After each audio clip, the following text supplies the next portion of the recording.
35లో చెప్పింది నవంబర్లో. భగవంతుడు కర్మ నుండి స్వతంత్రుడైతే మనం ఎందుకు కాము అనేది అనే అంశాన్ని చూస్తున్నాం. ఎలా ప్రశ్నించారో యోగానంద గారు అలాగే నేను కూడా అనుకున్నాను అనమాట. నేను ఈశ్వరుని ఎలా అవుతాను, మనం ఎందుకు ఈశ్వరుడు అవ్వలేకపోతున్నాము అనుకున్నాం. అలా ప్రశ్న రావాలన్నమాట. వస్తే అప్పుడు మనకు అంతరాత్మ చక్కగా ఆ స్ఫూర్తి స్ఫురణతో విడగొడుతుంది. ఇదిగో ఇక్కడి నుంచి ఇది జీవుడు, ఇక్కడి నుంచి ఈశ్వరుడు అని చెప్తుంది. ఇంకా దానికి మనకి శాస్త్రాలు అవసరంలా, ఇక అప్పటి నుంచి మన అనుభవంలోంచే చెప్తాం. చదవ ఇది రికార్డ్ ఆన్ చేశారా? మన పనుల యొక్క మంచి లేక చెడు ఫలితాలనే ఫలములే కర్మ. నీవు విషం మింగితే ఆ పని మృత్యువు అనే చెడు ఫలితాన్ని ఇస్తుంది. మంచి ఆహారం తింటే ఆ పని ఆరోగ్యం అనే మంచి ఫలితాన్ని. ఈ రోజు నేను ముఖ్యంగా చెడు కర్మ, దాని వలన కలిగే బాధ, కష్టాల గురించి మాట్లాడతాను. శాస్త్రాలలో చెప్పినట్లుగా మనము దేవుని ప్రతిరూపంగా సృష్టించబడితే కర్మ సంబంధమైన దుఃఖము నుండి భగవంతుడు స్వతంత్రుడైనప్పుడు మనం కూడా ఎందుకు స్వతంత్రులము కాము? భగవంతుడికేమో కర్మలు లేవు, మనకు కర్మలు ఉన్నాయంటున్నారు. భగవంతుడిలాగా మనం ఎందుకు స్వతంత్రము అవ్వటం లేదు అంటే మనం బంధంలో ఉన్నాము అని చెప్తున్నారు. ఈ పుణ్యపాప కర్మలతో ఎలా బంధించబడుతున్నాము, భగవంతుడికి ఎందుకు లేవు అలాంటి కర్మలు? మామూలుగా మనకు ప్రకృతి ఎలా ఉంటుంది అంటే గోడకు ఒక బంతి కొడితే అది తిరిగి వచ్చి మనకే తగులుతుంది. అదేవిధంగా మనం ప్రకృతిలో ఇతర జీవులను, మన తోటి వారిని బాధించేటట్లుగా కనుక వ్యవహరిస్తే అది పాపకర్మగాను,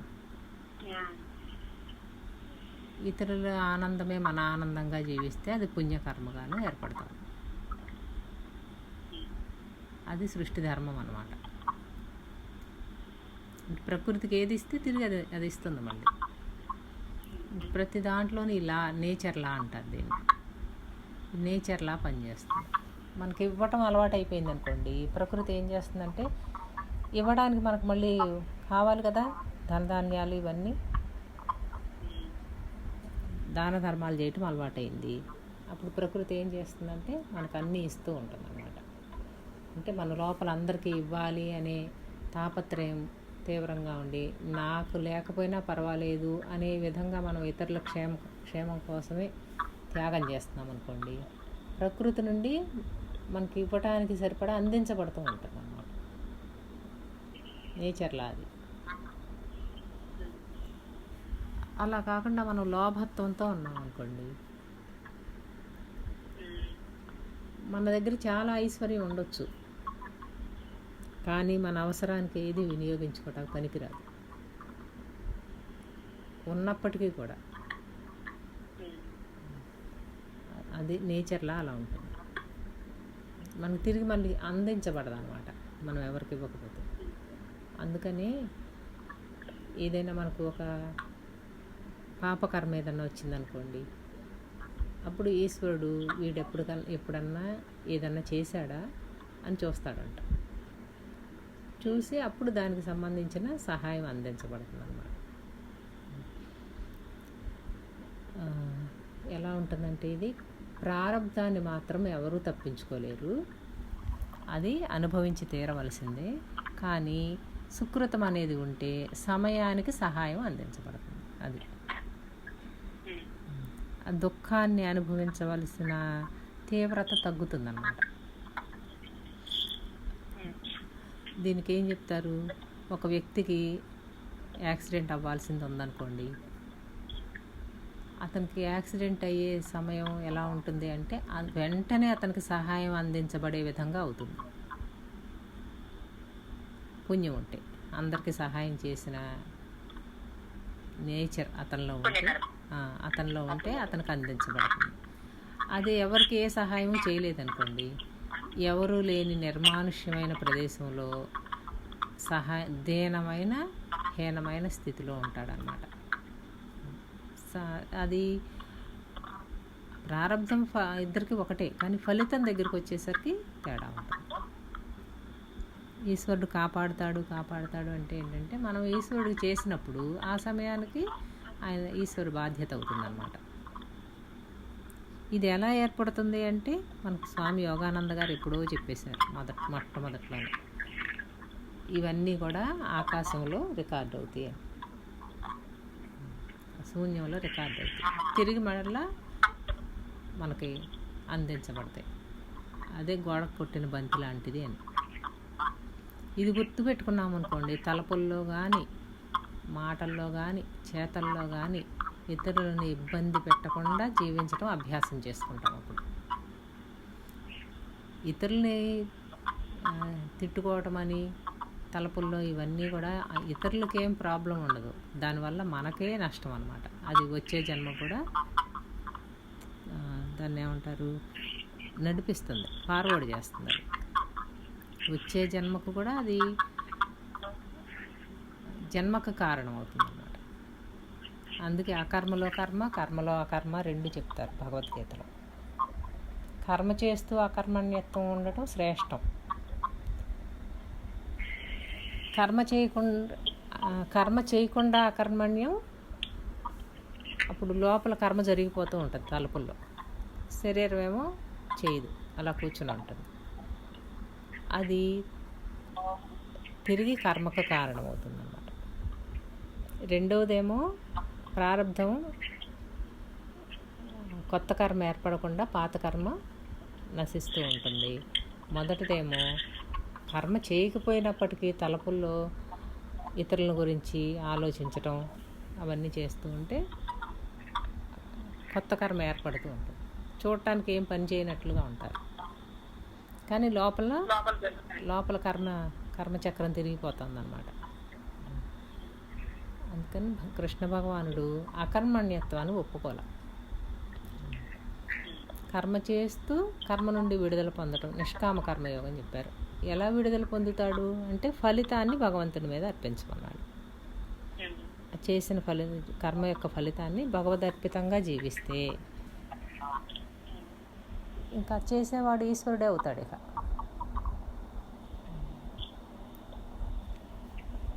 చదవండి. భగవంతుడిచ్చిన స్వేచ్ఛా సంకల్పం యొక్క దుర్వినియోగ ఫలితమే చెడు కర్మ. జంతువులకు వ్యక్తిగతమైన కర్మ ఉండదు, వాటికి విచక్షణాశక్తి లేదు కాబట్టి చెడు చేయలేదు. వాటి జీవితాలు సహజ ప్రవృత్తి, పరిసర ప్రభావమైన సామూహిక కర్మను అనుసరించి ఉంటాయి. వాటి లైంగిక విచక్షణ రాహిత్యానికి అవి శిక్షించబడవు, ఎందుకంటే వాటి ప్రవర్తన స్వయం నిర్ణయమైనది కాక సహజ ప్రవృత్తి మూలంగా జరుగుతుంది. అందుచేత జంతువులు మనుషులలాగా కాకుండా వాటి చర్యల ఫలితాలను అనుభవించవు. మనిషికి విచక్షణతో తన క్రియలను ఎంచుకునే స్వయం నిర్ణయాధికారం ఇవ్వబడినది.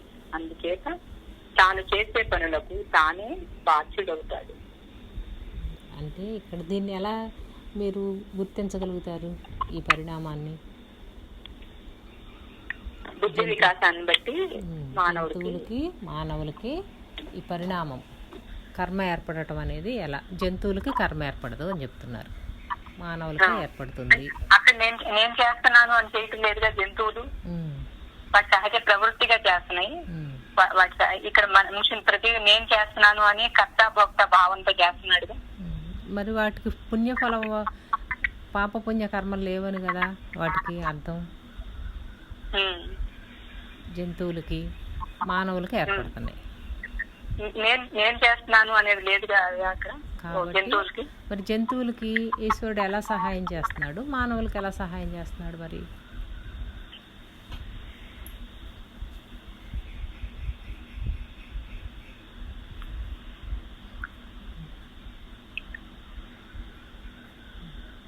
అయితే ప్రకృతి పరిణామ క్రమంలో ప్రకృతి ఎప్పుడూ కూడా జంతు జన్మల నుండి మానవోపాధికి వచ్చే వరకు వాటికి ఉద్ధరించే వైపే నడుస్తుంది అన్నమాట. ఉద్ధరణ అంటే ఒక జన్మ నుంచి మరో జన్మలోకి, ఉన్నతమైన జన్మల్లోకి మారుస్తూ వస్తుంది ప్రకృతి జంతువులు. బుద్ధి వికాసం అంటే అదే కదా. క్రిమి కీటకాల నుండి ఇలా రాతి నుండి వృక్షాల నుండి క్రిమి కీటకాల నుండి మధ్యలో లోహాలు ఉన్నాయి.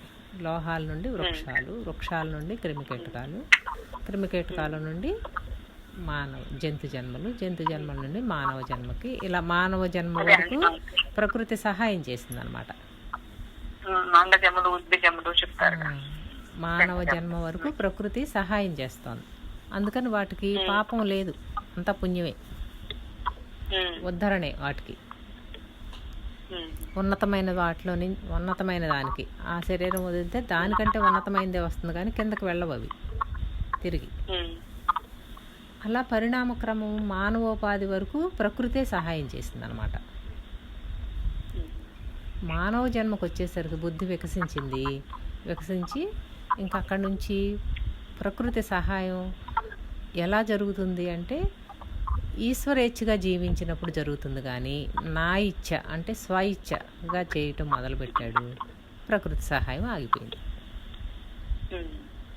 ఆగిపోయి ఇప్పుడు పుణ్యపాప కర్మల్లో మళ్ళీ అనేక కోట్ల జన్మలు తిరుగుతున్నాడు. నిజానికి తిరగని అవసరం లేదు.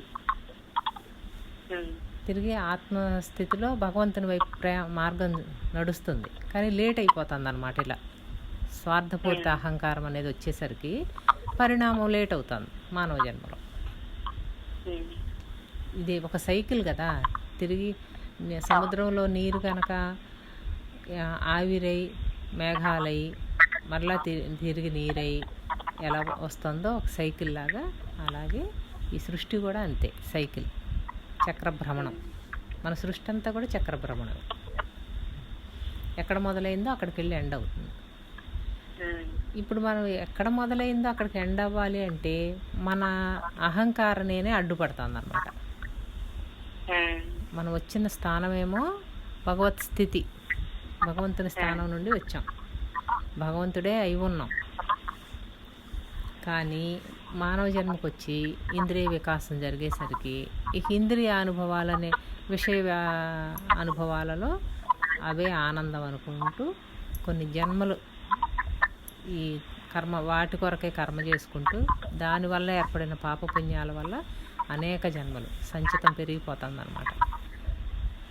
అయితే మరి మనకు స్వేచ్ఛ లేదా అంటే ఇందులోకి దిగింది మన ఇచ్ఛతోనే. మనకి ఇష్టమయ్యే ఒక పదార్థం రుచి చూసి బాగుంది అని రెండోసారి తిన్నాం, మూడోసారి తిన్నాం. అలా చేస్తే ఏమైంది, ఆ సంస్కారం గట్టిపడింది, పదే ఇంద్రియం అడుగుతుంది. అలాగే ఇది లైంగిక ఇచ్ఛ కానీ అవన్నీ కూడా జంతువులు అవన్నీ ప్రకృతి సహజంగా స్పందిస్తాయి. మానవుడు దానిని దుర్వినియోగం చేస్తాడు అన్నమాట. స్వేచ్ఛ ఉంది, ఆ విషయంలో స్వేచ్ఛ ఉంది మానవుడికి, కానీ దాన్ని దుర్వినియోగం చేస్తాడు. ఋషులు ఎప్పుడు ఎలా చెప్పారు, ఈ సృష్టికి ప్రజాపతి ధర్మం నెరవేర్చడం కొరకు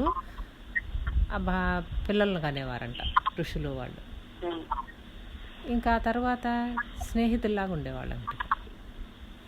ఈ కుటుంబ నియంత్రణ ఆపరేషన్లు అవేం అవసరంలా వాళ్ళకి, స్నేహితుల్లాగా ఉండేవాళ్ళు. మధ్యాహ్నం కూడా ఇదే చెప్పుకున్నాం, పంచీకరణ చదువుకుంటున్నాం. యోగానంద గారు ఒకే ఆత్మకథలో ఇలా చెప్తారు, ఇదే పాయింట్. అంటే మన స్వేచ్ఛని, ప్రకృతి ఇచ్చిన స్వేచ్ఛని దుర్వినియోగం చేసి మన ఇష్ట ప్రకారం వినియోగించుకున్నప్పుడు మన ఇష్ట ప్రకారం అంటే మన ఇచ్చే నెరవేరాలి అన్నప్పుడు మన ఇచ్చ, మన ఆనందం మనకు సంబంధించింది అయితే ఇబ్బంది లేదు. మన ఆనందం ఇతరుల మీద ఆధారపడి ఉంది. ఇతరుల మీద ఆధారపడేసరికి వాళ్ళని ఇబ్బంది పెట్టడం మొదలుపెట్టారు. మరి అటు నుంచి ఆనందం ఇటు రావాలనేసరికి మరి వాళ్ళ స్వాతంత్రాన్ని ఎవరైతే బలవంతులు ఉన్నారో వాళ్ళు హరిస్తున్నారు. అప్పుడు అదేమవుతుంది, పాపకార్యంగా ఏర్పడుతుంది. ఎందుకు ఏర్పడుతుందంటే అవతల వాళ్ళల్లో ఉన్న వేదన, దుఃఖం వీళ్ళ వీళ్ళ వైపు వీళ్ళ మీద ప్రభావం అది సూక్ష్మంగా ఏర్పడుతుంది అన్నమాట కర్మరూపంలో. తిరిగి అట్లా పాపపుణ్య చక్రంలో మన ఇచ్ఛతోనే చిక్కుకున్నాం. మళ్ళీ ఇప్పుడు స్వేచ్ఛతనే స్వాతంత్రంగా మార్చుకోవాలి దాన్ని. స్వాతంత్రంగా మార్చుకోవాలి అంటే స్వాతంత్ర్యము అంటే ఇక్కడ మానసిక సంస్కారాలకు బందీ అయిపోయి పరిమితం అయిపోయాం ఇంద్రియ విషయాలకు. అవి చెప్పినట్లు మనం వాడుతున్నాం. ఇప్పుడు ఉండలేకపోతున్నాం అనమాట ఇంద్రియాలు అనుభవాలు వాటి కోరికలు తీర్చకుండా. ఎందుకంటే అవి బలంగా పనిచేస్తున్నాయి. ఇక్కడ స్వేచ్ఛ అంటే అర్థం ఏంటంటే మనకు భగవద్గీతలో చెప్తారు పురుష ప్రయత్నం. పురుషుడు అంటే నేను ఇందులో. ఇప్పుడు పురుష ప్రయత్నం మన స్వప్రయత్నంతోనే మనం వాటికి బానిసయ్యాం.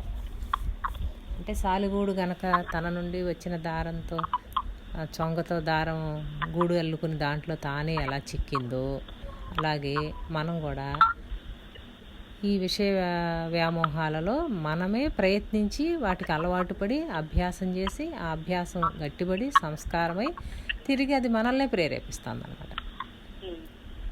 సంస్కారమై పదే పదే ప్రేరేపిస్తుంది. దాన్ని అనుభవించడం కోసం ఆ ఇంద్రియ వ్యామోహాన్ని తీర్చడం కోసం కర్మలు చేస్తున్నాం. ఆ కర్మలు చేసే విధానంలో ఇతరులను ఇబ్బంది పెడుతున్నాం. అలా పాపం అనేది మనకు సహనము త్యాగము ఉందనుకోండి ఓర్చుకుంటాం, ఇతరులను ఇబ్బంది పెట్టాం. సమయానుకూలంగా ఈశ్వరేచ్ఛగా అది అందించబడినప్పుడే వస్తుంది అనుకున్న వాళ్ళు సహనంగా ఉంటారు. అప్పుడు వాళ్ళ వల్ల ఇతరులకు ఇబ్బంది ఉండదు, వాళ్ళకి పుణ్యం ఏర్పడుతుంది. అప్పుడు అడగకుండానే కోరకుండానే అన్నీ వస్తాయి. ఇదేమో తెలియక ఈ కర్మచక్రం గురించి తెలియక అనేక ప్రయత్నాలు చేసి ఇతరులను ఇబ్బంది పెట్టి వాళ్ళకి ఇంకా లేట్ అవుతుందన్నమాట వాళ్ళ కోరికలు తీరటం. ఏ కోరికైనా సరే ఒకసారి అంటూ మనకు సంకల్పంలోకి వచ్చింది అంటే ఈ జన్మలో కాకపోతే మరు జన్మలో అయినా తీరుతుంది. కానీ దానికి తగిన పుణ్యకర్మ మనకు ఉందో లేదో చూచి ఇస్తాడన్నమాట. ఈశ్వరుడు అంటే ప్రకృతి అలా ఇవ్వబడుతుంది. ప్రకృతిలో ఇస్తాడు కాదు, ఇవ్వబడుతుంది. ఇదంతా పుణ్యపాప కర్మల వలన ఏర్పడే సుఖ దుఃఖాల యొక్క ఫలితాలు. తెలిసిన వాళ్ళకి చేస్తారా? ఇది తెలిసాక తలపుల్లో కూడా ఇంకెవరిని ఏమాత్రం ఊహలోకి కూడా రానివ్వరు. ఇంకా అంత జాగ్రత్త చూసుకుంటారు. అప్పుడు అలా ఎప్పుడైతే ఉంటున్నాడో అంతఃకరణ శుద్ధమైపోతూ ఉంటుంది. శుద్ధమై జీవుని దాటి ఈశ్వరీయ స్థితిలోకి వెళ్ళిపోతాడు. కర్మచక్రం ఆగిపోతుంది కదా, అప్పుడు ఈశ్వరుడుగా సమిష్టిలో ప్రవేశిస్తాడనమాట. దివ్యత్వంతో ఉంటాడు. ఈశ్వరుడు అంటే దివ్యము, దైవము అంటే ఇక్కడ ఏమీ లేదు. దైవము అంటే ఇచ్ఛా జ్ఞాన క్రియాశక్తులు సంకల్ప సిద్ధి ఏర్పడుతుంది అన్నమాట. స్వాతంత్ర్యం వస్తుంది అప్పుడు. పురుష ప్రయత్నం ఇప్పుడు స్వాతంత్ర్యంగా ఏది తలిస్తే అది చేయగలుగుతాడు. సంకల్ప మాత్రంతో ఏదైనా చేయగలిగిన సమర్థత, సామర్థ్యము. ఇప్పుడు జ్ఞానం అంటే సామర్థ్యమా అసమర్థత? మరి అది రావాలి. జ్ఞానం అంటే వేదాంతం అంటే అదేదో పనికి రాకుండా వీళ్ళు ప్రపంచానికి దూరంగా ఉండటం కాదు, సామర్థ్యం రావాలి.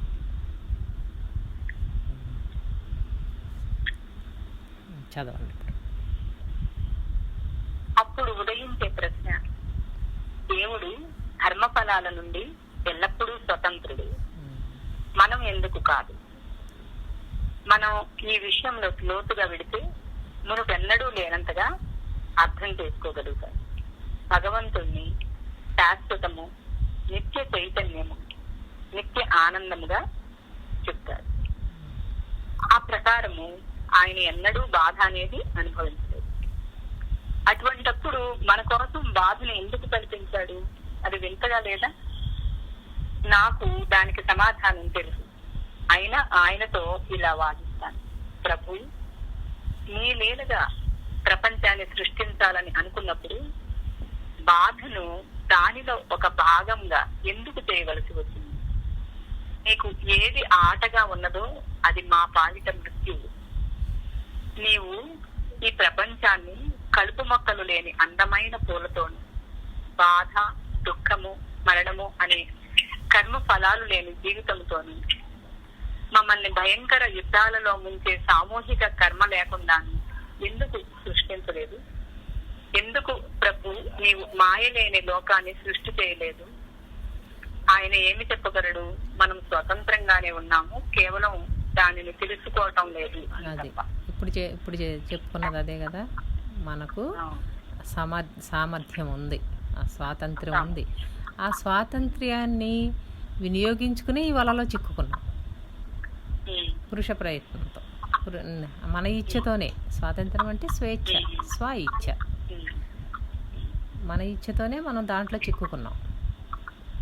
తిరిగి మరలా మనం ఆ స్వాతంత్రాన్ని ఉపయోగించి మళ్ళీ తిరిగి మన యొక్క స్వస్థితి వైపు, మన స్వస్థానంలోకి వచ్చేయాలన్నమాట. అంటే స్వాతంత్ర్యతని గుర్తించగలగాలి. ఇప్పుడు స్వాతంత్రతను కోల్పోవటానికి కారణం కూడా మన స్వాతంత్రతే, భగవంతుడిచ్చిన స్వాతంత్రమే, స్వేచ్ఛ. తెలియక పడ్డాం అన్నమాట, దాంట్లో మాయలో చిక్కుకున్నాం. తెలియగానే ఏం చేస్తాం? ఇప్పుడు ఇందాక అనుకున్నాం కదా, ఈ విధంగా కర్మ ఏర్పడుతోంది అని తెలిస్తే చేస్తామా? ఇంకా తెలియక వచ్చాం ఇందులోకి. తెలిసాక వెంటనే విరమించుకుంటాం. విరమించుకోగానే మన స్వాతంత్ర శక్తి మనకు తెలుస్తుంది అన్నమాట. మన సృష్టిలోకి వచ్చింది కూడా ఆ స్వాతంత్ర శక్తితోనే, సంకల్ప మాత్రంతో వచ్చాం. ఆ సంకల్పం ఇప్పుడు ఎందుకు పోయింది అంటే, ఇదిగో ఇంద్రియాల యొక్క ఇంద్రజాలంలో చిక్కుకున్నాం. భగవంతుడు ఏమి చిక్కేటట్లు చేయలే, అసలు భగవంతుడే చిక్కుకున్నాడు అక్కడ. అంతే కదా, సృష్టి అంతా భగవంతుడే అయినప్పుడు భగవంతుడు కానిది ఏముంది ఇందులో? కాబట్టి భగవంతుడే అనేక నామరూపాల ద్వారా మానవోపాధి వరకు పరిణామం చెందుకుంటూ తనను తాను తెలుసుకుంటూ వస్తున్నాడు అన్నమాట. అయితే మానవోపాధి దగ్గర లేట్ అయిపోతుంది, అక్కడ పరిణామం ఆగిపోతుంది. ఆగిపోవటానికి కూడా కారణం ఉంది. ఎందుకంటే 84 లక్షల జన్మల ద్వారా వచ్చిన సంస్కారాలు ఏవైతే ఉన్నాయో అవి కారణంలో ఉంటాయి. కారణంలో ఉన్నవన్నీ మళ్ళీ తిరిగి బయటకు వచ్చి రద్దయిపోవాలి. రద్దయిపోవాలంటే ఎదురుగుండా నిమిత్త కారణం కావాలి. జంతు లక్షణాలు ఉన్నాయనుకోండి మనలో, ఇప్పుడు ఆ జంతు లక్షణాన్ని బయటికి తీసుకొచ్చేవాడు వస్తాడు. కామక్రోధాలు వచ్చినప్పుడు దానిని గుర్తించి పోగొట్టుకునే ప్రయత్నం చేయాలి. కానీ మనం ఏం చేస్తాం? దాని వలలో చిక్కుకొని అవతల వాళ్ళ మీద దాడి చేస్తాం. అట్లా కర్మచక్రంలో తిరుగుతున్నాం అన్నమాట. మానవ జన్మ ఎందుకు వచ్చింది అంటే, ఆ సంస్కారాలన్నీ విడుదలైతే తాను భగవంతుడు అనే గుర్తింపు వస్తుంది. భగవంతుడికేమో తానైన స్థితిలో తాను భగవంతుడు అనే ఎరుక లేదు అక్కడ. ఎరుక లేక దిగాడు ఇందులోకి. దిగి తాను భగవంతుడే అని తెలుసుకుని ఇక తిరిగి రాడు. అది మానవోపాధి ద్వారా పరిణామంలో భగవంతుడు తనంతటి వాడిని, తనకు పోలిన వాడిని సృష్టి చేశాడు అని చెప్తాయి శాస్త్రాలు. అందుకనే మానవ జన్మ తర్వాత మరలా మానవ జన్మే కానీ ఇంకా వేరే జన్మలు లేవు. ఇక ఆగిపోయింది. ప్రకృతి పరిణామం పూర్తయింది, పూర్ణమైంది. బుద్ధి వికాసం ఏర్పడింది. ఇప్పుడు ఆ బుద్ధి వికాసం ఎందుకు ఏర్పడింది అంటే, ఎందుకు ఈ సృష్టిలోకి వచ్చాడో దాని కొరకు మళ్ళీ ఈ బుద్ధిని వినియోగించుకోవాలి పనిముట్టుగా. అంటే కోహం అనే ప్రశ్నతో వచ్చినవాడు సోహం అనే సమాధానం పొందడానికి ఈ బుద్ధి వినియోగపడుతుంది అన్నమాట. దానిని గుర్తించడానికి ఈ బుద్ధిని మనోపరిధి నుండి బుద్ధి పరిధిలోకి సూక్ష్మంగా, స్థూలం నుండి స్థూల పరిధి నుండి తప్పించి సూక్ష్మంగా, బుద్ధి సూక్ష్మత అంటారు. బుద్ధి సూక్ష్మత, వివేకం కావాలి. అప్పుడు బుద్ధి సూక్ష్మం కావాలి అంటే వివేకం కావాలి. వివేకం అంటే మంచేదో చెడేదో తెలియాలి, పుణ్యమేదో పాపమేదో తెలియాలి, ఆత్మేదో అనాత్మేదో తెలియాలి, కర్మ ఎలా ఏర్పడుతుందో తెలియాలి. తెలిస్తే బుద్ధి ఎప్పుడైతే సూక్ష్మ స్థితిలోకి వచ్చిందో ఆ బుద్ధితో తానే ఈశ్వరుడు అని గుర్తించి అప్పుడు అక్కడ కాలచక్రాన్ని దాటాడన్నమాట. కర్మచక్రం నుంచి ఈశ్వరీయ జ్ఞానం పొంది దివ్యత్వ స్థితిలో ఇచ్ఛాజ్ఞాన క్రియాశక్తులను మరలా ఎన్నటికీ వినియోగించను అనే స్థితిలో పరశివంతత్వంలోకి వెళ్ళిపోతాడు అన్నమాట వచ్చిన చోటకి. అంతవరకు ఈ ఎరుక ప్రయాణం, ఈ నేను యొక్క ప్రయాణం ఉంటుంది సంస్కారాలు పూర్తి చేసుకునే వరకు. తెలిస్తే ఏం చేస్తారు అప్పుడు? ఆత్మజ్ఞానము. జ్ఞానము తెలియటం అంటే ఏంటి? తన గురించి తాను తెలుసుకున్నాక ఆ విధంగా జీవిస్తాడు. పరిణామం తొందరగా పూర్తవుతుంది. అసలు తెలియని వాడికి తెలిసిన వాడికి ఇదన్నమాట భేదం. తన స్వాతంత్ర్యాన్ని మళ్ళీ తన స్వేచ్ఛని తన స్వరూప జ్ఞానం కొరకు వినియోగించుకుంటాడు.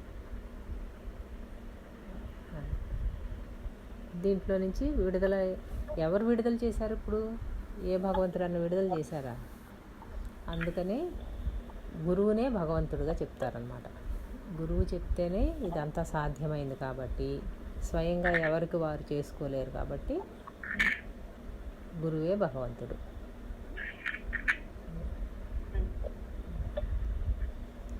మార్గం చూపించేవాళ్ళు క్రీస్తు చెప్తారు కదా, నేనే మార్గమును జీవమును గమ్యమును అయి ఉన్నాను. క్రీస్తు గురువుగా చెప్పిన వాక్యం అన్నమాట అది. చదవండి. భగవంతుడు మాయను సృష్టించాడు అనే వాస్తవం మనల్ని నిరాశావాదులుగా చేయకూడదు. నేను గొప్ప ఆశావాదము అంటే అన్నీ బాగా జరిగినంత కాలం సంతోషంగా ఉండి బాధ వచ్చినప్పుడు చింతామగ్నమై భగవాన్ నీవు క్రూరుడవు అనటం కాదు. మన ప్రస్తుత దౌర్భాగ్య స్థితికి భగవంతుడు కారణం కాదు. ఆయన మనను సృష్టించినప్పుడు బాధ అనుభవించడానికి కానీ దానికి అతీతంగా ఉండటానికి కానీ మనకు స్వేచ్ఛనిచ్చాడు. ఆశావాదము అంటే సుఖ దుఃఖాలు రెండింటిలోనూ వాటిని చూసి నవ్వగలగడం, ద్వంద్వాల దుష్ప్రభావం నుండి మానసికంగా వైదొలగడం. మళ్ళీ చదవండి. వినలా. భగవంతుడు మాయను సృష్టించాడు అనే వాస్తవము మనల్ని నిరాశావాదులుగా చేయకూడదు. నేను గొప్ప ఆశావాదము అంటే అన్ని బాగా జరిగినంత కాలము సంతోషంగా ఉండి బాధ వచ్చినప్పుడు చింతామగ్నమై భగవాన్ నీవు క్రూరుడవు అనటం కాదు. మన ప్రస్తుత దౌర్భాగ్య స్థితికి భగవంతుడు కారణం కాదు. దౌర్భాగ్య స్థితి అంటే ఇప్పుడు కరోనా అనుకోండి, అప్పుడు రెండవ ప్రపంచ యుద్ధం అన్నమాట. ఆయన మనను సృష్టించినప్పుడు బాధ అనుభవించడానికి కానీ దానికి అతీతంగా ఉండటానికి కానీ మనకు స్వేచ్ఛ ఇచ్చాడు. ఆశావాదము అంటే సుఖ దుఃఖాలు రెండింటిలోనూ వాటిని చూసి నవ్వగలగటము, ద్వంద్వాల దుష్ప్రభావం నుండి మానసికంగా వైదొలగడం. అంటే దౌర్భాగ్యము అంటే దుర్బలత్వం. నేనేమీ చేయలేను, నా వల్ల ఏమీ కాదు, దుర్బలత్వం అన్నమాట. అంటే అత్యంత సమర్థులమైన మానవుడు దుర్బలుడైపోయాడు అన్నమాట. ఎందుకంటే తాను అనుకున్నట్లు జరిగినంతసేపు ఆలోచించాల, అలా జీవించేశాడు. తను అనుకున్నట్లు జరగటం లేదు. అప్పుడు ఆలోచించాలి కదా, ఎందుకు ఇలా జరగటం లేదు, ఇలా ఎందుకు జరిగింది అని అట్లా ఆలోచించకుండా ఒక బానిసలాగా దుర్బలుడైపోయాడు అన్నమాట. దేనికంటే కర్మబంధానికి దుర్బలుడైపోయాడు. కర్మ ఎలా నడిపిస్తే అట్లా నడుస్తున్నాడు. ఇప్పుడు మనం కూడా జ్ఞానంలో ఏం చెప్తారు? ప్రారంభం దాని పని అది చేసుకుంటూ ఉంటుంది అని చెప్తారు. జ్ఞాన మార్గంలో ప్రారంధాన్ని మనం మార్చలేము, దాని పని అది చేసుకుంటూ ఉంటుంది అని కదా మనకు భోగతో చెప్పేది. నశిత అంటారు కదా, ప్రారంభం భోగతో. అది ఈశ్వరుడు కూడా మార్చలేడు అని చెబుతారు. మరి ఇక్కడ ఏం చెప్తున్నారు? పురుష ప్రయత్నంతో ఏదైనా చేయొచ్చు అని చెబుతున్నారు. ఈ రెండిటికి ఎలా కుదురుతుంది చెప్పండి, ఆలోచించారా ఎప్పుడైనా మీరు ఇది? ఒక పక్కనేమో దాన్ని మార్చలేము, కర్మని ఈశ్వరుడు కూడా మార్చలేడు, అనుభవించి తీరాల్సిందే అని చెబుతున్నారు. రెండో పక్కనేమో మనం దుర్బలులం కాదు, పురుష ప్రయత్నంతో దేన్నైనా సమర్థవంతంగా ఎదుర్కొనవచ్చు అని చెబుతున్నారు. మరి ఈ రెండిటికి ఎలా? అది ప్రారంభమే దానికి ఎఫెక్ట్ అవ్వకుండా ఉండడం అని చెప్పారమ్మా. దానికి ప్రతిస్పందించకుండా అది దేహ ప్రారంభంగా చూడటం, తానెప్పుడు దానికి వేరే ఉన్నట్టుగా చూసుకోవడం. ఎందుకు చూస్తున్నాం అట్లా? ఆత్మస్వరూపుడు కదా, అంటే దేహం కదా, ప్రారంభం దేహానికి కదా. ఇదంతా తీసేసిన సినిమా కదమ్మా, ఆల్రెడీ పాస్ట్ లో జరిగిపోయింది, ఇప్పుడు జరుగుతుంది కాబట్టి దీన్ని మనం తటస్థ లక్షణంగా ఉండి చూస్తాం కదా. అంటే ప్రారంధమేమో మార్చలేం, అది హరిహరాదులు కూడా మార్చలేరు చెప్తున్నారు. కానీ అదే దానినే వినియోగించి విడుదలవ్వచ్చు. ఎందుకంటే మనం మరుజన్మకు రావడానికి కారణం మన ఇచ్చే, మన పురుష ప్రయత్నమే. మనకిప్పుడు ఈ జన్మలో మంచి భర్త రాలేదన్నారు అనుకోండి, నోములు వ్రతాలు చేస్తూ ఏమనుకుంటున్నాం? మంచి భర్త రావాలి అనుకున్నాం అనుకోండి, అప్పుడు అదేమవుతుంది? వచ్చే జన్మకు కారణం అవుతుంది. మనకు తెలియకుండానే జన్మను కోరుకుంటున్నాం. మన ప్రయత్నమే కాదు. మన కోరికలన్నీ ఎలా ఉంటాయి? ఈ జన్మలో అనుభవించినవన్నీ కూడా లోపల కారణ శరీరంలో ఊహలో మిగిలి ఉంటాయి, ముద్రించబడి ఉంటాయి చైతన్యం మీద. గాఢమైన కోరికగా ముద్రించబడి ఉంటుంది. మరి మన కోరికేగా మన జన్మకు కారణం అవుతుంది. కాబట్టి మన సృష్టి మనమే చేసుకుంటున్నాం. ఇది పురుష ప్రయత్నమే. ఇది పురుష ప్రయత్నమే. ఇప్పుడు అదే పురుష ప్రయత్నాన్ని మళ్ళీ కొత్త కర్మ ఏర్పడకుండా చేసుకోవచ్చు, అలా వినియోగించుకోవచ్చు అన్నమాట మన స్వాతంత్ర్యాన్ని. ఇప్పుడు అర్థమైందా మీకు? దేవుడేమి సృష్టి చేయట్లా మనకి, మన కొత్త జన్మని దేవుడు ఇవ్వట్లా. ప్రకృతి ఇచ్చినంత వరకు, మానవోపాధి వరకు ప్రకృతి సహజంగా అది పరిణామం పూర్తయిపోయింది. అంటే అక్కడ ఏమి ఇచ్చా నిర్ణయాలు లేకుండా ఉండాలి, అంతే కదా. నాకు ఇది కావాలి అది కావాలి అని. అందుకే ఈ సూక్ష్మాన్ని పట్టుకోవాలన్నమాట. ఈ మోక్షం కావాలనేది మనమే, జన్మలు కావాలనేది మనమే కోరుకుంటున్నాం తెలియకుండా. ఎందుకంటే మనం అనుకున్నట్లు జరిగినంత కాలము ఆనందంగా ఉన్నాం, అనుకున్నట్లు జరగనప్పుడు ఇలా జరగకూడదు అనుకుంటున్నాం. అంతేగాని దీనికి కారణం ఏమిటి అని విచారణ చేయటంలా. నాకు ఇంత కష్టం రావడానికి కారణం ఏంటి, అసలు దీనికి మూలం ఏంటి అని ఒక్కసారి విచారణ చేశారనుకోండి, వెంటనే మనకు రెడీగా ఉన్నాయి శాస్త్రాలు, గురువులు. అసలు ఆలోచన, ఆ తపన రావడం ఆలస్యం, ప్రకృతి వెంటనే మనకు అన్నీ అందిస్తుంది. ఆ తపన ఎవరికైతే వచ్చిందో దానికి సంబంధించిన జ్ఞానం కూడా సృష్టిలోనే ఉంది. అది తెలుసుకోనంత వరకు ఈ జ్ఞానమే అజ్ఞాన కార్యాలలో తిరుగుతుంది అన్నమాట. అజ్ఞానంగా తిరుగుతుంది, మానవోపాధుల్లోకి మాటికి ఉపాధులను మార్చుకుంటూ తిరుగుతుంది. అంటే ఈ నేను యొక్క సహజ లక్షణం ఏంటి? భగవంతుని సహజ లక్షణం ఇందాక చెప్పారు కదా, ఆనందం. ఇంకా 3 లక్షణాలు చెప్పారు. ఇప్పుడు యోగానంద గారు 3 లక్షణాలు చెప్పారు ఇందాక.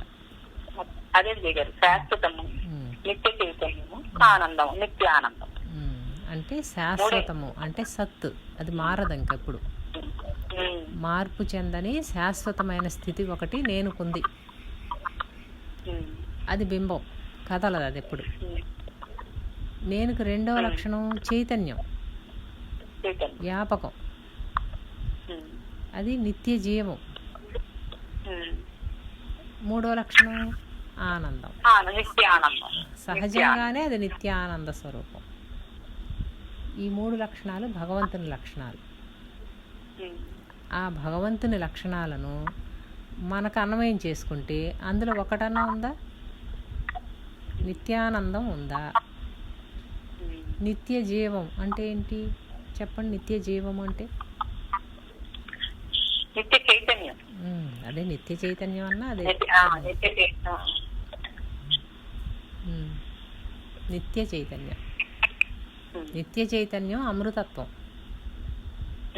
దానికి మరణం లేదు. మరి ఆ అనుభవం మనకుందా? అమృతత్వ అనుభవం మనకు లేదు. అది మనం చచ్చి పుట్టేవాళ్ళంగా ఎప్పుడు నిరంతరం జనన మరణాల్లో చిక్కుకున్నాం. ఉండదు. ఇప్పుడు చైతన్యము అది నిత్య చైతన్యం, నిత్య జీవము అంటే మరణం లేనిది అని అర్థం. దానికి మరణం లేదు, అది ఎప్పుడు జీవించే ఉంది. అమృతం అని అది ఎప్పుడూ ఉన్నది. ఒకప్పుడు ఉండి ఒకప్పుడు లేకపోవటం లేదు. అది సత్యం, శాశ్వతం. ఒక్కొక్కరు అందుకే మనకు ఈ క్రమ మార్గం అర్థమైతే ఎవరు చెప్పినా అదే ఉంటుంది. ఏ గురువులు చెప్పినా ఎవరు చెప్పినా అదే. ఇప్పుడు ఆ భగవంతుని లక్షణాలు మనకెందుకు లేవు? అది ఇందాక నుంచి ఆయన వేసే ప్రశ్న. ఆ లక్షణాలు మనకెందుకు లేవు? ఎందుకు మనం శాశ్వతంగా ఎప్పుడూ ఉంటాననే భావన మనకు ఉండటం లేదు? అనిత్యము అశాశ్వతం అని ఎందుకు అనుకుంటున్నాం? ఆనందం ఎప్పుడు నిరంతరం నిత్యంగా ఎందుకు ఉండట్లేదు? సుఖదుఖాలుగా ఎందుకు వస్తుంది? ఇలాంటి ప్రశ్నలతో సుఖదుఖాలకు కారణం పాపపుణ్యాలని, పాపపుణ్యాలకు కారణం కర్మలని, ఇలా ఒక్కొక్క దాన్ని విడమర్చి చెప్పుకుంటూ వస్తున్నారు. జన్మలు చెప్పుకుంటూ వచ్చి మానవోపాధి వరకునేమో ఆ ప్రకృతి సహజంగానే వాటికి ఆ జన్మలు ఉన్నతమైన జన్మల్లోకి వచ్చాయి. మానవోపాధికి వచ్చాక ఇంకా ఉన్నతమైన భగవతత్వాన్ని, దివ్యత్వాన్ని పొందవలసింది పోయి, సామర్థ్యాన్ని పొందవలసింది పోయి, అజ్ఞానంలో ఎందుకు తాను అల్పుడనని, కించిజ్ఞుడనని, బలహీనుడనని, దుర్బలుడనని చెప్పారు కదా. ఇప్పుడు దౌర్భాగ్యం, దుర్బలుడనని ఆ కర్మలో నుంచి విడుదల కాలేక ఎందుకు గిలగిలా కొట్టుకుంటున్నాడు మానవుడు? తాను భగవంతుడే అయి ఉండి ఎందుకు కొట్టుకుంటున్నాడు? ఏంటి దీనికి కారణం అని ఆలోచించనంత వరకు, తెలియనంత వరకు తిరుగుతాడు అందులో. ఎప్పుడైతే తెలుసుకోవటం మొదలుపెట్టాడో అప్పటి నుంచి తాను భగవంతుడే. ప్రయత్నం మొదలుపెట్టాడు. అప్పుడు కూడా తాను భగవంతుడే, జ్ఞానస్వరూపుడే, సచ్చిదానందుడే. కానీ తెలియక కర్మబంధంలో చిక్కుకున్నాడు. ఇప్పుడు తెలిసాక ఏం చేస్తున్నాడు? అదే తన స్వాతంత్రాన్ని, తన స్వేచ్ఛని, పురుష ప్రయత్నాన్ని వినియోగించి దాని నుండి విడుదలవుతున్నాడు. ఇప్పుడు మనం ఒక కర్రకి, ఒక దారపు ఉండకి దారం చుట్టటము మనమే చుట్టుకున్నాం. ఇప్పుడు మళ్ళీ దారం తొలగించాలంటే మనమే తొలగించుకుంటాం. 2 పనులు మనమేగా. అలాగే ఈ కర్మచక్రంలో చిక్కుకున్నది మన స్వేచ్ఛా స్వాతంత్రమే. భగవంతుడికి ఏం సంబంధం లేదు దానికి. భగవంతుడు కేవలం జ్ఞానస్వరూపుడు. మనం ఏది అనుకుంటే, ఏది చేద్దామనుకుంటే దానికి తెలియబడేటట్లుగా ఉన్నాడు. ఆ జ్ఞానం అనేది లేకపోతే మనం తెలుసుకోలేం ఏది. అందుకని జ్ఞానము కేవలం అది ఎప్పుడూ ఉంది. మనకి వ్యవహారం ఉన్నా లేకపోయినా ఉంది. అయితే వ్యవహారం ద్వారా తెలియబడుతుంది. వ్యవహారం ద్వారా తెలియబడే జ్ఞానము అని తెలుసుకున్నవాడు ఈ కర్మచక్రంలో చిక్కుకోడు.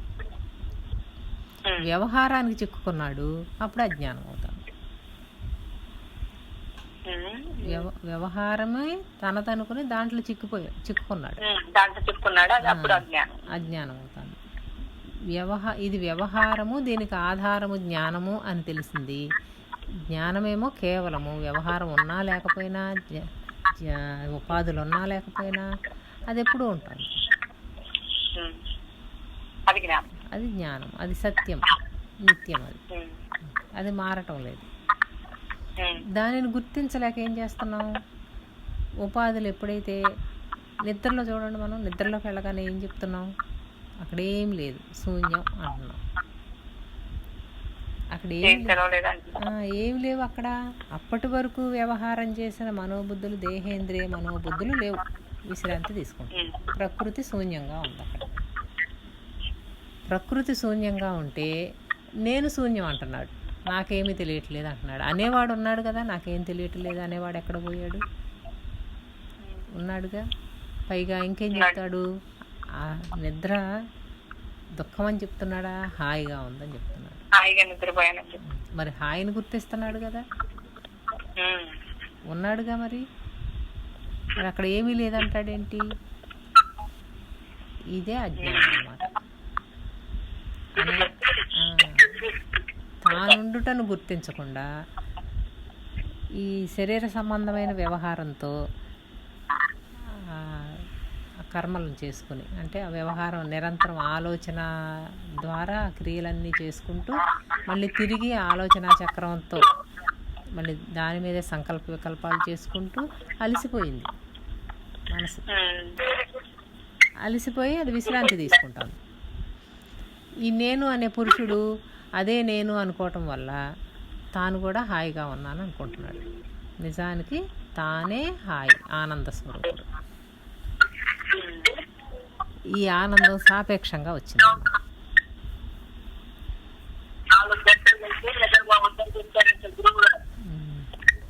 ఏం చెప్పారు?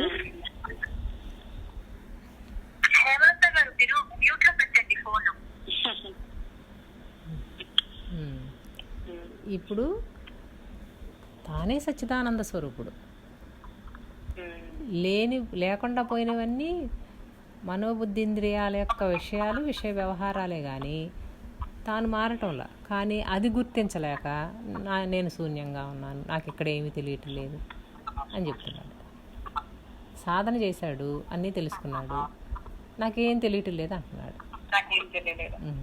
అక్కడ నిన్ను నువ్వు తెలుసుకోవడానికి ఇంకొక వస్తువు ఉంటే కదా తెలుసుకోవడానికి. ఇంకొక వస్తువు ఉంటేనేమో వేరే దాన్ని తెలుసుకుంటాడు. అప్పుడు తనను తాను తెలుసుకోవట్లేదు, వస్తు విషయ వ్యవహారంలో పడిపోతున్నాడు. అన్నిటినీ తీసేసి ఏదైతే ఉందో అది నీ స్వరూపము అంటే దాన్ని గుర్తించలేకుండా ఉన్నాడు. ఎందుకంటే ఇంక ఈ ఆవరణ పనిచేస్తుంది అనమాట. అందుకే అక్కడ ఏం చెప్తున్నారు? దేహవాసన, లోకవాసన, శాస్త్రవాసన పూర్తిగా నిరసించాక ఏదైతే మిగిలి ఉందో అదే మన స్వరూపం. దాన్ని శూన్యం అనకూడదు. అది పూర్ణం, అది ఎప్పుడూ ఉంటుంది, దాన్ని లేకపోవటం ఉండదు. అది స్వయం జ్యోతి ప్రకాశం కాబట్టి అది హాయిగా ఉన్నాను అనేది గుర్తిస్తోంది. ఏమీ తెలియటం లేదనేది గుర్తిస్తోంది. రెండు చెప్తోంది. ఆ రెండు దేని వల్ల చెప్తోంది? జ్ఞానం ఉంటేనే కదా. జ్ఞానమే తన స్వరూపం. అలా గుర్తించాలి స్వరూప జ్ఞానాన్ని. రెండవది లేదు అక్కడ గుర్తించటానికి. తనది అయ్యి ఉన్నాను అనేది గుర్తించాలి.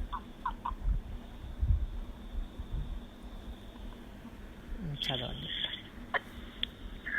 బాధకు 3 కారణాలు. బాధ ఆత్మకు అతిపెద్ద శాపం. బాధపడుతున్న వారికి అది భయంకరమైన అనుభవం. ఇప్పుడు మీరు బాధ లేకుండా ఉన్నప్పటికీ ఎప్పుడో ఒకప్పుడు దానికి పరికారాన్ని నమ్మకం ఏంటి? బాధకు అవకాశం ఉన్నంత వరకు దాని కారణాలను సమూలంగా తొలగించే ప్రయత్నం చేసి తీరాలి. మానవుడి దుఃఖానికి 3 కారణాలు ఉన్నాయి. మొదటిది అజ్ఞానం, మాయ. మానవుడు ఇప్పుడు చెప్పుకున్నది అనమాట. స్వరూప జ్ఞానం తెలియకపోవటం, తాను అది అయ్యే ఉన్నాడు అని తెలియకపోవటం అజ్ఞానం. రెండవది మానవుడు స్వయంగా చేసిన చెడు పనుల ఫలితం. మూడవది సామూహిక కర్మ, హీరోషిమా మీద బాంబులు వేసినప్పుడు మంచి వాళ్ళు చెడ్డవాళ్ళు కూడా నశించడం. మాయ శరీరంతో తాదాత్మ్యత కలిగిస్తుంది. పుట్టినప్పటి నుంచి పిల్లవాడు శరీరమే తాను అని, తన దేహము తాను ఒకటే అని భావిస్తాడు. అందువల్లనే గిల్లినప్పుడు ఏడుస్తాడు, బుద్ధిగిస్తే సంతోషిస్తాడు. శరీరంతో తాదాత్మ్యత అనే అజ్ఞానం మనిషిని సృష్టించడంతోనే వచ్చింది. శరీరాన్ని గారాబం చేసిన కొద్దీ అది ఎక్కువ. అంటే చంటి పిల్లవాడిని ఎలా అయితే గారం పెడితే ఎట్లా అవుతుందో మన శరీరం కూడా అంతే. దీనిని అతిగా సుఖపెడితే, అతిగా సుఖ పెట్టాలంటే ఏం చేయాలి? అప్పుడు ఎదట వాళ్ళు పని చేసి పెట్టాలి మనకు, అంతే కదా. దీనికి ఉన్న ఆకలి దప్పికలు, వ్యామోహాలు ఏవి పోవు, అవి ఉంటాయి. మరి అవి తీరాలి అంటే ఎదట వాళ్ళు మనకు పని చేస్తేనే మనం అవన్నీ అనుభవించగలుగుతాం. అప్పుడు కర్మ ఏర్పడట్లా. అందుకని శరీరాన్ని సుఖపెట్టకూడదు, శ్రమ పెట్టాలి. శ్రమ పెట్టిన వాడు ఏం చేస్తాడు? సామర్థ్యం పెరుగుతుంది, ఎవరికైనా ఏదైనా చేయగలుగుతాడు, సమర్థుడుగా ఉంటాడనమాట. తిరిగి కోరుకోడు, తానే ఇవ్వగలుగుతాడు. దానికి కూడా చెప్పారు కదా, శరీరానికి ఆహార నియమాలు, దానికి ఎలా ఇస్తే అది అంత ఆరోగ్యవంతంగా ఉంటుంది. శరీరాన్ని పనిముట్టుగా వినియోగించుకునే వాళ్ళు చేయగలుగుతారు ఈ పని. శరీరమే నేను అనే తాదాప్యత ఉన్నవాళ్ళు దాన్ని ఎంతసేపు పసిపిల్లాన్ని గారం చేసినట్టు దాని సుఖమే నా సుఖం అనుకుంటాడు. దాన్ని ఏసీలో పెట్టాలి, ఎండలో తిప్పకూడదు, ఎక్కువ పని చేయించకూడదు, అన్నీ మన కళ్ళ ముందుకి కాళ్ళ దగ్గరికి వచ్చేయాలి, మనం వెళ్ళకూడదు. కొంతమంది చూడండి, కూర్చున్న చోట నుంచి లేవకుండా తాగిన కప్పును కూడా పట్టుకెళ్ళి అటు నడిచే వాళ్ళని పిలిచి మరి తీసుకెళ్ళి అక్కడ పెట్టు అంటారు. ఒక ఆమె, నాకు తెలిసిన ఆమె, బాగా మోకాళ్ళు నొప్పులని చెప్తుంది అన్నమాట. చెప్తుంటే ఊరికే దృష్టిలో పడింది.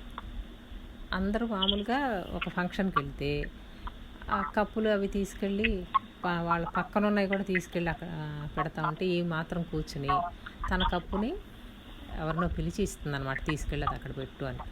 తర్వాత ఎప్పుడు ఈ కాళ్ళ నొప్పులు అసలు తట్టుకోలేకపోతున్నాను, నడవనివ్వటం లేదు అని చెప్తే, నువ్వు నడవటం మొదలుపెట్టు అని చెప్పాను. అంటే ఏంటి? దాన్ని ఎప్పుడైతే అలా కూర్చోబెట్టడం అలవాటు చేసిందో కొంచెం పనికి కూడా పెయిన్స్ వచ్చేస్తాయి అన్నమాట, నొప్పులు వచ్చేస్తాయి. అది సహకరించదు, ఇంకా చేయలేనని చెప్పేస్తుంది. దానికి అలా అలవాటు చేసింది ఎవరు? తనేగా. మన పనులు మనం చేసుకోవడం, చేసుకుంటూ ఇతరులకు చేయడం అభ్యాసం చేసుకుంటే అది కూడా ఒక మానసికమైన సంతృప్తి. ఇతరుల నుండి ఆశించకుండా శ్రమ దోపిడి ఇలాంటివి ఏమి చేయకూడదు అన్నమాట. ఎవరి శ్రమని మనం దోచుకోకూడదు, మనమే ఇతరులకు చేసి పెడుతూ అభ్యాసం చేసుకోవాలి సాధకులు అన్నవాళ్ళు. అభ్యాసం చేస్తే ఏమవుతుంది? శరీరాన్ని శ్రమ పెడితే ఇతరుల నుంచి ఏమి కోరుకోవసరలా, తానే అందరికీ చేసి పెడుతుందిగా. తనకేమన్నా అవసరమైంది అప్పుడు ప్రకృతి ఇది రికార్డు చేస్తుంది కదా, ప్రకృతిలో రికార్డు అవుతుంది కదా చేసిన సహాయం అంతా.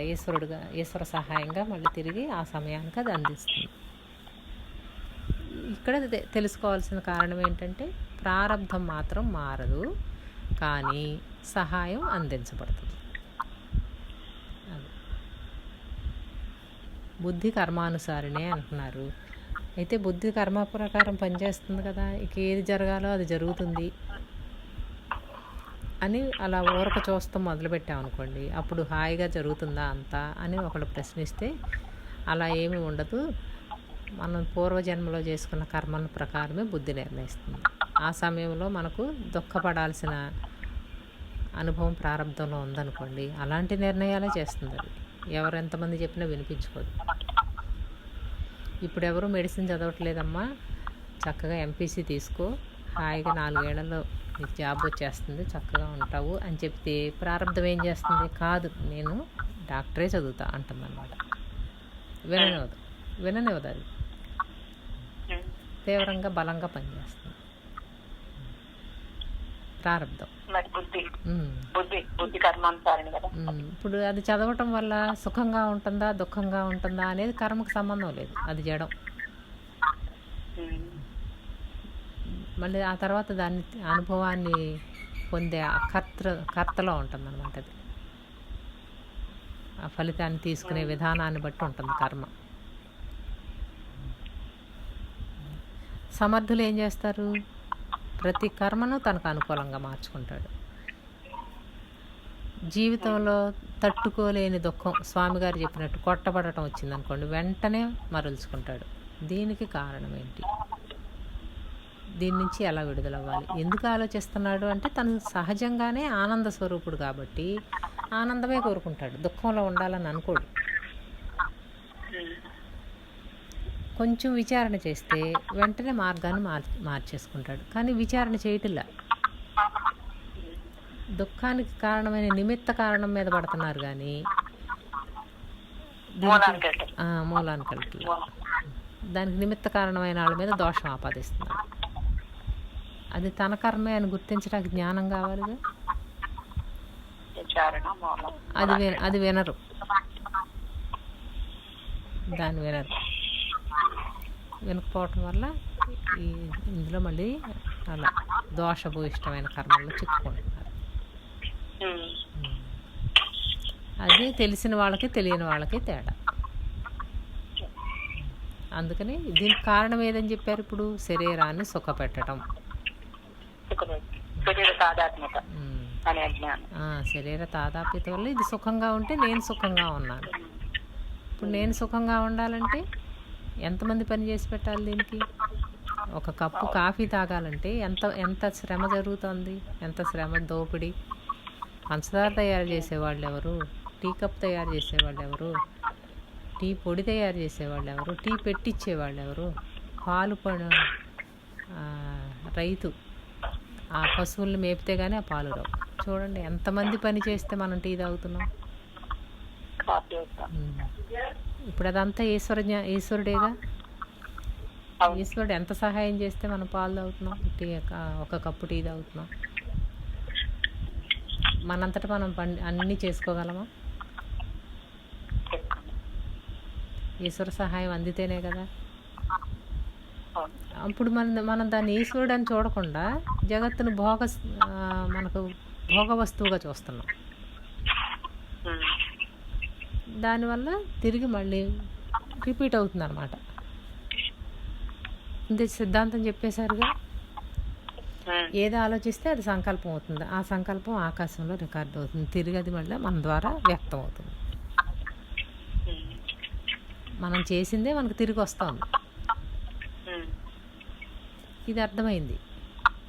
అర్థమయ్యాక ఇప్పుడు ఏం చేయాలి? ఇంకా ఎక్కడెక్కడ చిక్కుకుంటున్నామో ఆ చిక్కులన్నీ విడతీస్తున్నారు. ఇదిగో ఈ శరీరంతో నువ్వన్నీ చక్కగా పనులు చేసుకో, ఎవరి మీద ఆధారపడకు, నీ పని నీవు చేసుకుంటూ ఇతరులకు కూడా చెయ్యి. అప్పుడు అత్తమామలతో గొడవ ఉంటుందా? మనమే చేసి పెడతాం కదా వాళ్ళకు, ధర్మ ప్రకారం ధర్మశాస్త్రం నిర్ణయించిన విధంగా మనమే సహాయం చేస్తాం అందరికీ. ఇంకక్కడ మన అంతఃకరణలో అలజడి ఎందుకు ఉంటుంది? నేనెందుకు చెయ్యాలి అంటే కదా వచ్చింది. త్యాగభావన వచ్చింది, సహనం ఉంది, ఇంకా గొడవ ఏముంది? ఎప్పుడైతే ఇలా మనల్ని మనం మార్చుకున్నామో అప్పుడు అక్కడున్నది కూడా మనమే కాబట్టి వాళ్ళ భావనలకు అనుగుణంగా మన భావనను మార్చేసుకుంటాం. ఎందుకంటే మనకి ఇప్పుడు స్వయిచ్ఛ లేదు, ఇదే కావాలి అనేది లేదు. ఈశ్వరుడి కోసం మనల్ని సమర్పించుకుంటున్నాం. ఇలా ఈశ్వరుడే అవుతాం అన్నమాట. అప్పుడు భగవంతుడే తాను అవుతాడు. ఇది శాస్త్రంలో చదువుకుంటే వస్తుందా?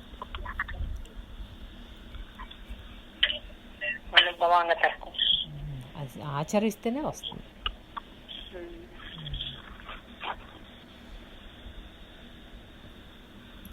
టైం అయిందా? భారతదేశంలో మా శిక్షణ ఇక్కడ పశ్చిమ రాగద్వేషాల శిక్షణకు భిన్నముగా ఉంటుంది. శరీరాన్ని జయించటము, శరీర చైతన్యానికి అతీతంగా ఉండటము మాకు నేర్పిస్తారు. మీరు శరీరాన్ని ఎక్కువగా ప్రేమిస్తే అతి సుకుమారంగా మారుతారు. శరీరానికి అసౌకర్యం కలిగినప్పుడల్లా బాధపడతారు. సంతోషం కోసం శరీర సౌఖ్యం మీద ఎక్కువగా ఆధారపడటం మీకు బోధించబడింది కాబట్టి అలా బాధపడటం నేర్చుకున్నారు. పలు సౌఖ్యాల పట్ల కోరిక బాధకు ముఖ్య కారణం. అందువల్లనే దేనితోటి అనుబంధం కలిగి ఉండకూడదని ఋషులు చెప్తారు. సామాన్యమైన భోజనం చేయవలసి వచ్చినప్పుడు ఇష్టమైన పదార్థాలు లేవని బాధపడకండి.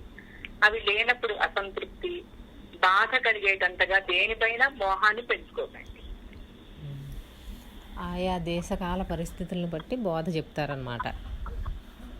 అక్కడ అక్కడ అమెరికాలో అక్కడ చెప్పిన బోధ ప్రకారం ఏంటంటే అక్కడ వాళ్ళందరూ భోగాభిలాషులు, సుఖం అన్నమాట. వాళ్ళకి ఏమాత్రం సుఖానికి భేదం కలిగినా తట్టుకోలేరు. ఎవరి కోసం ఏమీ త్యాగం చేయరు. అలా అని ఎవరి నుంచి ఏమీ ఆశించరు. రెండూ ఉంటాయి. 80 ఏళ్ల వృద్ధురాల్ని ఏదన్నా సహాయం చేస్తాము అని వెళ్తే అక్కడ అవసరం లేదని చెప్తారు వాళ్ళు.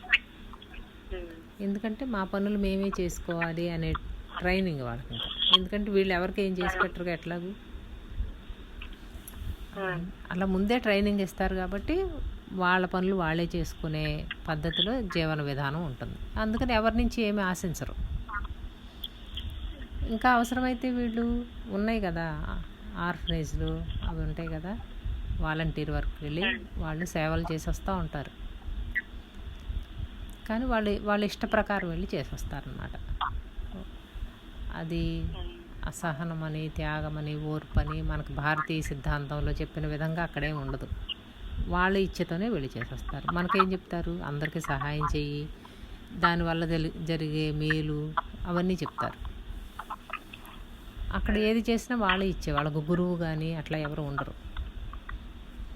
శాస్త్రాల్లో సొంతంగా చదువుకోవటం, స్వయంగా చెప్పిన విధానంగా జీవించడం. వాళ్ళు కూడా ఈగో లేకుండా జీవించాలనుకుంటారు. అది శాస్త్ర పద్ధతిలో నిర్ణయించుకుంటారు. అందుకని వాళ్ళకి అహం పోదు. ఒకవేళ ఆచరించినప్పటికీ సత్వగుణం వరకు వచ్చి ఆగిపోతారు. జ్ఞానంలోకి మారాలి అంటే తిరిగి మన భారత భూమిలో జన్మించాల్సిందేనంట. అది భోగభూమి.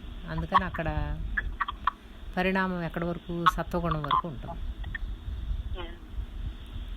ఇక్కడికి వచ్చేసరికి కర్మభూమి.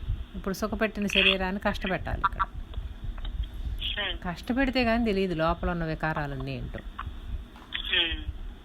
అప్పటి వరకు అక్కడ ఎన్ని లోపల దాచుకుని ఉన్నారో అవన్నీ ఇక్కడికి వచ్చితే బయటకు వస్తాయి. ఈగను చూసిన భయమే, దోమను చూసిన భయమే. అక్కడ అవేమి ఉండవు కదా. మన రోడ్లు చూస్తే భయం, అన్నీ భయమే. ఆ భయం మరణ భయమే అప్పుడు. అందుకని కర్మభూమి అంటే ఈ భారతదేశంలో పుట్టిన వారికి కానీ ఆ లోపల ఉన్న వాసనలు, సంస్కారాలు బయటకు వస్తాయి అన్నమాట. స్వేచ్ఛ కదా, స్వాతంత్రం. అక్కడ ఎవరిష్టం వచ్చినట్టు వాళ్ళు ఉంటారు. అలా అమెరికాలో ఉండమంటే కుదరదు. అక్కడ ఉంటారు ఎవరిష్టం వచ్చినట్టు వాళ్ళు. కానీ అక్కడ ఇష్టం ఏంటంటే వాళ్ళు ఎవరి జోలికి వెళ్ళరు, ఎవరు వాళ్ళ జోలికి రాకూడదు. అలా ఉంటారు. ఇక్కడ స్వాతంత్రం, వాక్ స్వాతంత్రం. మన భారతదేశంలో స్వాతంత్రం ఎక్కువ అనమాట. నోటికి ఏది వస్తే అది మాట్లాడతారు. ఎవరిష్టమైనట్టు వాళ్ళు ఉంటారు ఇక్కడ కూడా. కానీ ఎదటి వాళ్ళు దాన్ని ఒప్పుకోరు. అందుకని పరిణామం వస్తుంది అన్నమాట. అమెరికాలో ఎవరి జోలికి వెళ్ళరు, పరిణామం ఉండదు. ఇక్కడ అందరికి అన్నీ కావాలి. పక్కింట్లో ఏం జరుగుతుందో కావాలి, ప్రపంచం ఏమైపోతుందో కావాలి, అన్నీ కావాలి. కొట్టబడతారు. కొట్టబడి తొందరగా విరమించుకోవాలి అనే ఇచ్చగలుగుతుందన్నమాట. అందుకని కర్మభూమి అన్నారు. కర్మను మానకూడదు, కర్మ చేస్తూనే కర్మ ద్వారా తరించాలి. అదే అమెరికాలో కర్మ చేస్తారు, కానీ జాగ్రత్తగా ఎవరికి వాళ్ళు పక్కన ఏమైపోతుందో కూడా తెలియదు అనమాట. అది కూడా పరిమితత్వమే. ఈ రెండిటికి భేదం ఏంటంటే, ఇక్కడేమో కొట్టబడతారు, విడుదల కావాలని కోరుకుంటారు. అక్కడ వాళ్ళ మనసే వాళ్ళకి దుఃఖాలకు వాటికి కారణమవుతుంది. ఎవరిని ఏమి నిందించడానికి కుదరదు, ఏమీ అనకూడదు. ఒక నడిపించే మార్గ నిర్దేశకుడు గురువు ఉండరు. అప్పుడు ఏమవుతారు వాళ్ళు? డిప్రెషన్లోకి వెళ్తారు. మార్గం బోధపడదన్నమాట. అప్రయత్నంగా జరిగే జీవిత కర్మలలో వాటిని ఎలా నడిపించాలో, ఎలా వాటిని ఎదుర్కోవాలో తెలియక డిప్రెషన్కి వెళ్తారు. డిప్రెషన్ వాళ్ళు ఎక్కువ ఉంటారనమాట. ఎందుకంటే ఎవరు సేద తీర్చే వాళ్ళు ఉండరు, ఆప్తులు తక్కువ. మనకు చూడండి, ఏదైనా ఒక సమస్య వచ్చిందంటే అందరూ కలుగు చేసుకుంటారు. వాడు ఆ సమస్యని అనుభవించాల్సిన సమయం కూడా ఇవ్వరు, అంతగా చుట్టుముడతారనమాట. ఆలోచించే సమయాన్ని కూడా ఇవ్వరు. ఇంట్లో ఒక మరణం సంభవించిందనుకోండి, ఆ దుఃఖాన్ని అనుభవించే సమయం ఇవ్వరు. వచ్చేవాళ్ళు వెళ్ళేవాళ్ళు ఆ వేదన, ఈలోపు ఆ వేదన కొంచెం కాలగమనంలో మరుగుకి వెళ్ళిపోతుంది అనమాట. అదే ఒంటరిగా ఉండి ఆ బాధపడాలంటే ఎలా ఉంటుంది చూడండి, డిప్రెషన్లోకి వెళ్ళిపోతుంది, ఎక్కువ అవుతుంది. ఏమనుకుంటారంటే వాళ్ళు వచ్చి ఇంకా ఏడిపిస్తున్నారు వీళ్ళు అని అనుకుంటారు మనకి ఇక్కడ. కానీ అది ఏడిపించటం కాదు, మరుపుకి తీసుకెళ్ళటం. వాళ్ళకి ఏడిచే సమయాన్ని ఇవ్వరు, ఆటోమేటిక్గా అది మరుపుకి వెళ్ళిపోతుంది.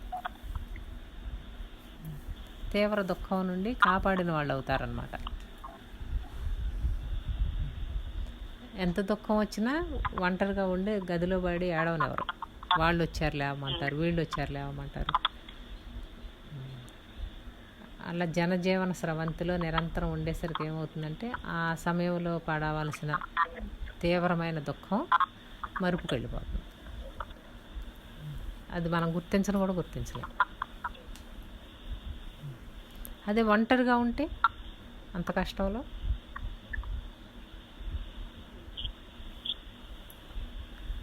వాళ్ళ మనసు దాన్ని జ్ఞాని బాగానే ఉంటాడు. జ్ఞాని కాదు కదా ఇప్పుడు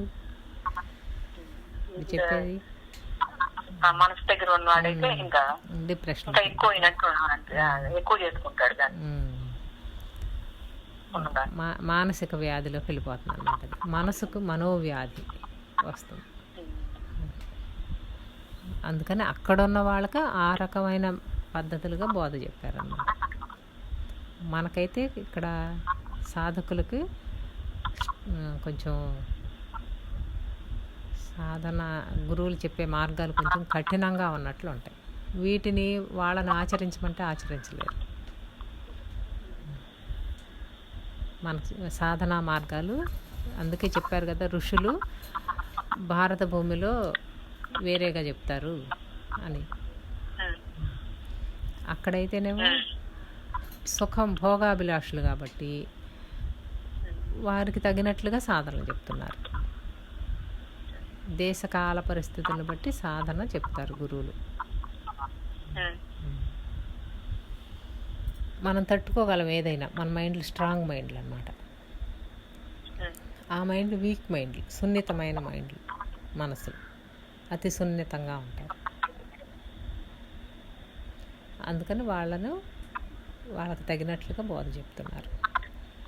మనసులో ఉంటారుగా, అది కూడా చెప్పారు. సున్నితంగా ఉంటారు, సున్నితంగా ఉండకూడదు, శరీరాన్ని శ్రమ పెట్టాలి. చదవ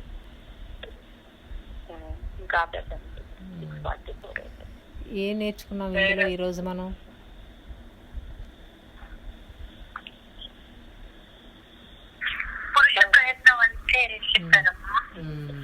అది మనది. ఎలా జన్మలకు కారణమవుతుందో మన జన్మలకు మనమే కారణమవుతున్నాం, మన జన్మలకు విముక్తికి కూడా కారణం మనమే.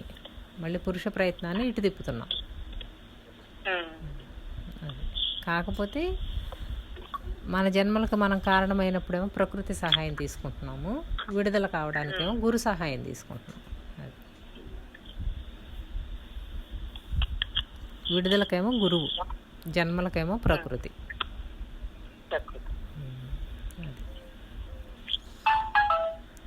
సరే. శ్రీ గురుభ్యో నమః.